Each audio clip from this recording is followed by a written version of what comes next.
Hello pensioners और EPF members, एक बड़ी खुशखबरी है आपके लिए।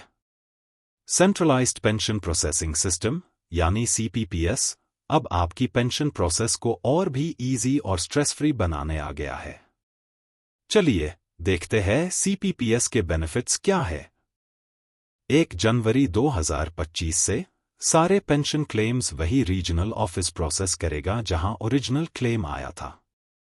इंटर ऑफिस ट्रांसफर की जरूरत खत्म हो जाएगी और प्रोसेस फास्टर और एफिशिएंट होगा।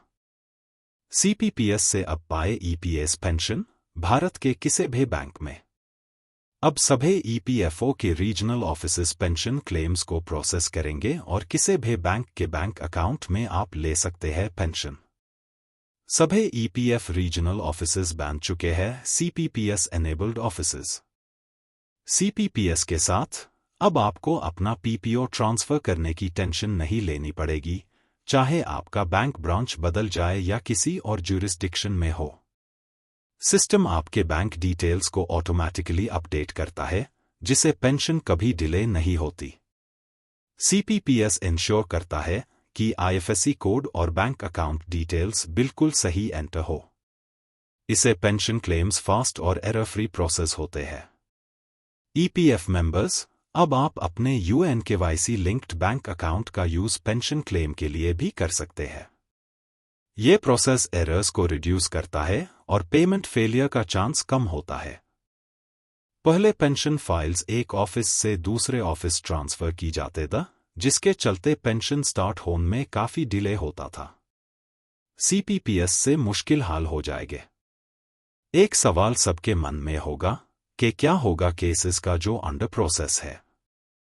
सभी केसेस में जहां पेंशन केस 1 जनवरी के बाद ट्रांसफर हुए हैं, वो ओरिजिनल ऑफिस ही प्रोसेस करेगा और पेंशन भेजेगा पेंशनर के बैंक अकाउंट में।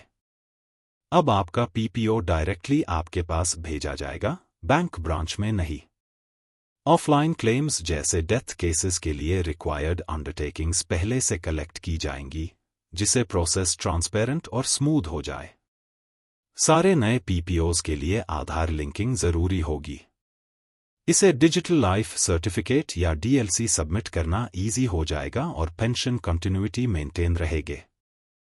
कुछ केसेस में अभी भी फाइल्स ट्रांसफर होगी, जैसे कि पुराने पीपीओ का रिवीजन या हायर वेजेस में इश्यू होने वाला नया पीपीओ। सीपीपीएस में पेंशनर के भी कुछ जिम्मेवारियां होंगी, जैसे कि सही बैंक अकाउंट और आईएफएससी कोड देना, रिफंड करना होगा अगर गलती से ज्यादा पैसे अकाउंट में आ गए। अपने आधार के डिटेल्स देन होंगी और हर साल अपने जीवन प्रमाण पत्र यानी डिजिटल लाइफ सर्टिफिकेट जमा करना होगा। आधार के माध्यम से पेंशन लेने के लिए देने होंगे मंजूरी। सीपीपीएस आपके लिए कन्वीनियंस और पीस ऑफ माइंड लेकर आया है।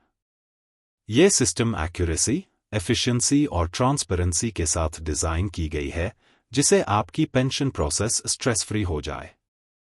लेटेस्ट अपडेट्स के लिए हमारे चैनल को सब्सक्राइब करें और इस वीडियो को जरूर शेयर करें।